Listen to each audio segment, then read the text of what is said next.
किसी की मजाल नहीं है, आंख उठा करके भी देख ले। हाँ, जैसे हमारे यहाँ कई लोगों को फर्क नहीं पड़ा कि बांग्लादेश में हिंदुओं के साथ क्या हो रहा है। हम एक दिन विचार कर रहे थे बांग्लादेश पर कि अगर हमारी बहन बेटी हमारे ही सामने कोई उठा के ले जाए कैसा लगेगा, जरा विचार करना। 40 साल तक जिस देश में रह करके बिजनेस कर करके एक एक पाई पाई को जोड़ा, मकान बनाया, दुकान बनाई, 20 लोग आकर के लूट के ले जाएं, सच सच बताना यार कैसा लगेगा। तुम्हारी ही बेटी जिसे तुमने फूल की तरह पाला पोसा और एकदम सुकुमार सी बिटिया, और उस पर जब निर्दयी राक्षस हवस की भूख में बर्बरता निर्दयता के साथ उसका लेप करें, सच सच बताना यार कैसा लगेगा। जिस इज्जत को बचाने के लिए तुम्हारे पूर्वजों ने आन बान शान को रख दिया और प्राण त्याग दिए, रामायण के लिए, राम के लिए, गीता के लिए, कृष्ण के लिए, वही देवी के मन में तुम्हारी देवी की मूर्ति को तोड़ करके बाहर फेंक आ जाए, सच सच बताना यार कैसा लगेगा।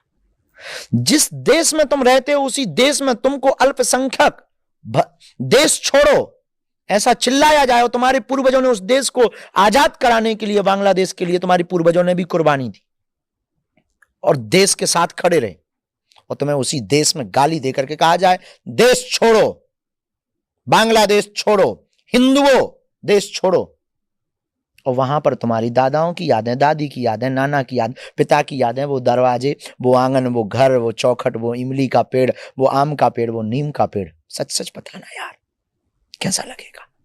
तुम्हारे घर को जलाया जाए, तुम्हारी पूरे सपनों की संपत्ति को खाक और राख कर दिया जाए, सच सच बताना यार कैसा लगेगा। पर इस भारत का दुर्भाग्य है, ऐसा ना वो सोच पा रहा भारत का हिंदू, ना वो जग पा रहा। हम अकेले क्या कर लेंगे, एक दिन आएगा वो हमको भी खत्म कर देंगे, किसी षड्यंत्र में फंसा देंगे, देख लेना किसी वो केस में फंसाएंगे। ठीक है आज तो हम हैं, मान लो हम जिंदा भी रहे, अगर तुम नहीं जागे तो सच सच बताना यार हम अकेले क्या कर लेंगे। पर यह दुर्भाग्य इस देश का कि हिंदुओं के सामने हमने कितनी बंसी बजाई, अब भी वो घर से बाहर नहीं निकल रहे, अब भी हिंदू एकता की पदयात्रा की कोई चर्चा नहीं कर रहा। हम लगे हैं, बंबई गए, दिल्ली गए, आपसे बात कर रहे हैं, उनसे बात, भैया हिंदू सनातन एकता पदयात्रा है, जात पात को मिटाने के लिए, अच्छे से हो जाए। हमारी भर जिम्मेवारी है रोड पर निकलना, क्या हमारी भर जिम्मेवारी है हिंदुओं को एक करना, क्या हमारी भर जिम्मेवारी है रामायण के पक्ष में आवाज उठाना और विरोधियों के विपक्ष में आवाज उठाना? आपकी नहीं है क्या? आप धीरेन्द्र कृष्ण शास्त्री नहीं बन सकते हो क्या? आप बागेश्वर बाबा नहीं बन सकते हो? बन सकते हो, हमारी तरह तुम भी तो शुरू करो, अपने दायरे में करो आप, पर करो तो 24 घंटा में 1 घंटा दो। आपने तो मोबाइल पे रील देखी और बढ़ा दिया, कुछ अच्छी बोल गए, बाबा ठीक बोल रहा है, लाइक ठोक दिया, और कुछ अगर हमारी जबान बहक गई या किसी ने फेक न्यूज चला दी तो उसी को सत्य मान लोगे। और जितने भी ये ताली बजा रहे हैं ना, गाली देने से भी चूकेंगे नहीं। एक भूल हमारी आप रिकॉर्ड वर्क करके डाल देना, बाबा पीते पकड़े गए, इतने भर में पूरा देश गाली देगा। ये देश है, लेकिन भैया हम अपनी जिम्मेवारी तो निभा रहे हैं। तुमसे तुम्हारा जमीर और तुम्हारे पूर्वज नन्ही सी बेटी जरूर पूछेगी एक दिन, आपकी भी 2 बेटियां हैं दादा, वो जरूर पूछेंगी कि देश के लिए आपने क्या किया।